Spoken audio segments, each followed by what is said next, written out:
আসসালামু আলাইকুম। New Roots Hair Skin and Laser সেন্টারে আপনাদের সকলকে স্বাগতম। আশা করি সবাই আপনারা ভালো আছেন, সুস্থ আছেন। একটা সাকসেসফুল হেয়ার ট্রান্সপ্লান্টের পরে কি এক্সপেকটেশন থাকা উচিত? প্রথমেই আসছে আমাদের পোস্ট অপারেটিভ পিরিয়ড। হেয়ার ট্রান্সপ্লান্টের পরে প্রথম ৭ থেকে ১০ দিন আমাদের পোস্ট অপারেটিভ পিরিয়ড থাকে, যে সময় আমাদের মাথার সামনে এবং পেছনের পাশের অংশটা ঘা শুকাতে সময় নেয়। এই সময় প্রপার হিলিংটা খুবই ইম্পর্ট্যান্ট এবং প্রপার গাইডলাইনটা ফলো করা প্রয়োজন। পরবর্তীতে ৭ থেকে ১০ দিন পার হয়ে গেলে আমরা আমাদের ডেইলি লাইফে চলে আসতে পারি এবং সেই সময় কোনো রেস্ট্রিকশনস থাকে না। আমাদের ডেইলি অ্যাক্টিভিটি, কাজ, এক্সারসাইজ সবকিছুই আমরা আমাদের সময় মতো স্টার্ট করতে পারি। তারপরের ফেজটাই যেটা আসে সেটা হচ্ছে শেডিং ফেজ। এটা হচ্ছে আমাদের হেয়ার ট্রান্সপ্লান্টের পরে খুবই ইম্পর্ট্যান্ট একটা স্টেপ, যখন আমাদের চুলের কিছু অংশ পড়ে যায়। গ্রাফট যেগুলো আমরা বসানো হয়ে থাকে সেগুলো পড়ে যেতে শুরু করে এবং এটা ২ সপ্তাহ থেকে শুরু হয়, ১২ সপ্তাহ পর্যন্ত চলতে থাকে। এবার আসছে আমাদের শক লস।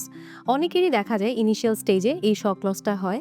শক লস অর্থাৎ আপনার শেডিং ফেজের সাথে আপনার নিজস্ব কিছু চুল যেটা এক্সিস্টিং ছিল আগে, সেই চুলগুলো অনেকে নোটিস করে যে পড়ে যাচ্ছে। কারো অনেক বেশি চুল পড়ে যায় এবং অনেকে ঘাবড়ে যায়। আসলে এটা কোনো মেজর কোনো প্রবলেম না। এটা হচ্ছে শক লস, যেটা অনেক পেশেন্টেরই হয়ে থাকে। শেডিং ফেজের সাথে এটাও চলতে থাকে এবং পরবর্তীতে এই চুলগুলো আবার গ্রো করে। এবারের ফেজ হচ্ছে গ্রোথ ফেজ, যে সময় আমাদের হেয়ার ট্রান্সপ্লান্ট করার গ্রাফটগুলো গ্রোথ করা আস্তে শুরু হয়ে যায়। এটা শুরু হয় মূলত ৩ মাসটা শেষ হওয়ার সাথেই আমাদের গ্রোথ ফেজটা ঢুকে যায়। অর্থাৎ গ্রোথ ফেজটা ৪ মাস থেকেই শুরু হয়ে যায়, যেটা ৪ মাস থেকে আপনাদের ১২ মাস অর্থাৎ ১ বছর পর্যন্ত কন্টিনিউ হতে থাকে। এ সময় গ্রাফটগুলো প্রপার গ্রোথ চলে আসে এবং আপনার যে এক্সিস্টিং হেয়ারসগুলো ছিল যেগুলো পড়ে গিয়েছে এবং আমরা হেয়ার ট্রান্সপ্লান্টের সময় যে ফুল শেভ করেছিলাম সেগুলো পুনরায় গ্রোথ এসে পড়ে এবং এটা মোটামুটি খুব ভালো একটা রেজাল্ট এবং একটা নোটিসেবল রেজাল্ট আমরা দেখতে পাই। সেটা ৫ মাস থেকেই শুরু হয়ে যায় নোটিসেবল এবং ১২ মাস পর্যন্ত গ্রোথ হতে থাকে।